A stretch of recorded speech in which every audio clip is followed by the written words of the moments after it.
Salom, Pep. G'alaba ustiga ustak quruq hisobda. Albatta mamnun bo'lsangiz kerak. Bugungi o'yin haqida umumiy fikringiz qanday?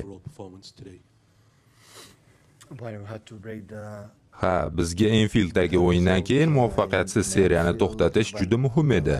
Bu mavsum boshida qiynalgan jamoaga qarshi o'ynadik. Ammo Rob Edwards kelgach, ular ancha o'zgardi va natijalar ham yaxshilandi. Ularning so'nggi o'yinlari, hatto duranglar ham juda zich kurashlarga boy kechdi. Shu sababli o'yinni yuqori energiya bilan boshlash muhim edi. Birinchi bo'limda biz juda yaxshi harakat qildik, ammo Husanov qoidabuzarlik qilgach, vaziyat murakkablashdi. Raqib qayta joylashdi, oldinga intildi va so'nggi 20-25 daqiqada o'yin biroz sustlashdi. Shunga qaramay, taqvim va o'yinlar zichligini inobatga olsak, bu yaxshi natija. Umid qilamanki, ushbu ijobiy kayfiyatni chorshanba kungi o'yingacha saqlab qolamiz.